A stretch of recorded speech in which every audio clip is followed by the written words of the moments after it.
মই দিনৰ দুপৰীয়া 2 বজাতে ফোন কৰিলোঁ, মানে বৌৰ তাত কানেকশ্যন কৰিছোঁ, মানে 3বাৰমান ফোন কৰিলোঁ। আৰু মানে ককাইদেউ হয়, আমাক ঘৰৰ পৰা কিবা চব্জি গাখীৰ এনেকৈ দিয়া যায়, তেওঁলোকক মানে ঘৰুৱা বস্তু আৰু ইয়াতে দি পঠাওঁ তেওঁলোকক শাক বুলি। তাৰপিছত বাতৰুৱাক পালে বাতৰুৱাক দিওঁ, নিদিলে নিজে সময় পালে লৈ আহোঁ আমি সেইখিনি। তাৰপিছত এই দুপৰীয়া ফোন কৰি পেলাই ভাবিলোঁ বৌ কিবা কানি কাপোৰ ধুই আছে, বাবুটো স্কুলত যায়, ককাইদেউ অফিচত যায়, গতিকে মই ভাবিলোঁ মাইকী মানুহ কিবা কামত ব্যস্ত হৈ আছে, গতিকে এতিয়া আৰু যোগাযোগ নকৰোঁ। মাহঁতে ক'লে সন্ধিয়াকৈ লৈ যাবি দে।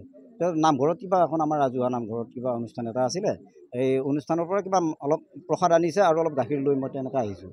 এই সন্ধিয়া মই আমাৰ ঘৰুৱা কাম বনত ব্যস্ত থাকোঁ। গধূলি মই গোহালি গৰু বান্ধিলোঁ, গৰু বান্ধি উঠি পেলাই ভাবিলোঁ চকতো যাম, গাখীৰখিনিও লৈ যাম, বৌহঁতক দি থৈ যাম, এনেকুৱা আৰু।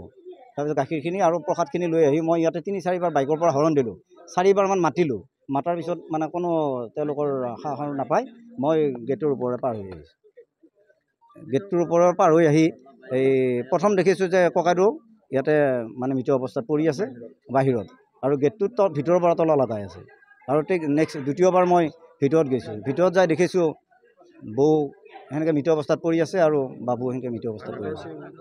আঘাত হৈ আছে, মানে মূৰত আঘাত হৈছে, তেওঁলোক দাৰে ঘঁপিয়াইছে, নিশ্চয় চকা অস্ত্ৰৰে ঘঁপিয়াইছে। আৰু আপুনি যেতিয়া দেখিছিল ককাইদেউক দেখিছিলে, কি অৱস্থাত দেখিছিলে? মৃত অৱস্থাত নাই একো আঘাতৰ চিন তেখেত মানে কি নাকে ৰাতি জ্বলাই আছে, সেইখিনি আৰু ব্লাড হয়।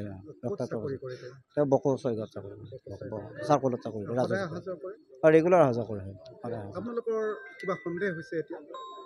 ঘটনাটোক লৈ কিবা সন্দেহ হৈছে? এতিয়া এইটো সন্দেহটো এতিয়া নিজে কৰিলে নে আনে মানে কিবা কৰিছে, এইটো আমি এতিয়া ক'ব নোৱাৰিম। এটা তদন্তৰ আৰক্ষী মহোদয় আহিছে, পাৰিবাৰিক কিবা কণ্ডল আছিল নেকি? আপোনাৰ বৌৰ সৈতে কিবা আছিল নেকি? সেইটোতো আৰু সৰু সুৰা ঘৰুৱা চলি থাকে, কিন্তু এনেকুৱাতো আমি কোনোদিনে পোৱা নাই। সেইটো কাৰণ CCTV আছে, CCTV বেয়া হৈ আছে বৰ্তমান। মোকে কৈছে যে কাৰোবাৰ মেকানিক আনিলে পাৰিলে ভাল কৰিব লাগে।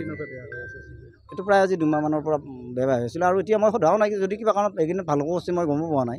এনেকুৱা এই পৰিয়ালটোৰ 3জনে হয়, 3জনে সদস্য হয়। আপোনাৰ ভতিজাটো হয় 7ত পঢ়ি আছে, 7ত পঢ়ি দিল্লী পাব্লিক স্কুল চাৰিআলি, বাইহাটা চাৰিআলি। হয়, স্কুলৰ পৰা অহা যোৱা কৰে।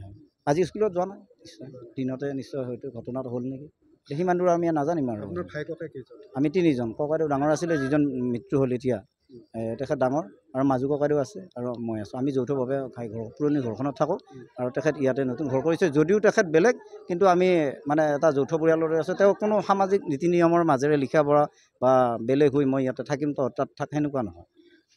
পৰিয়াল বেছি হৈছে ইয়াত, ককাইদেউ থকা অট্টালিকা। এই অট্টালিকাটো নিৰ্মাণ কৰা কিমান দিন হ'ল? অট্টালিকাটো নিৰ্মাণ কৰা আজি 5 বছৰে হ'ল, 5-6 বছৰ।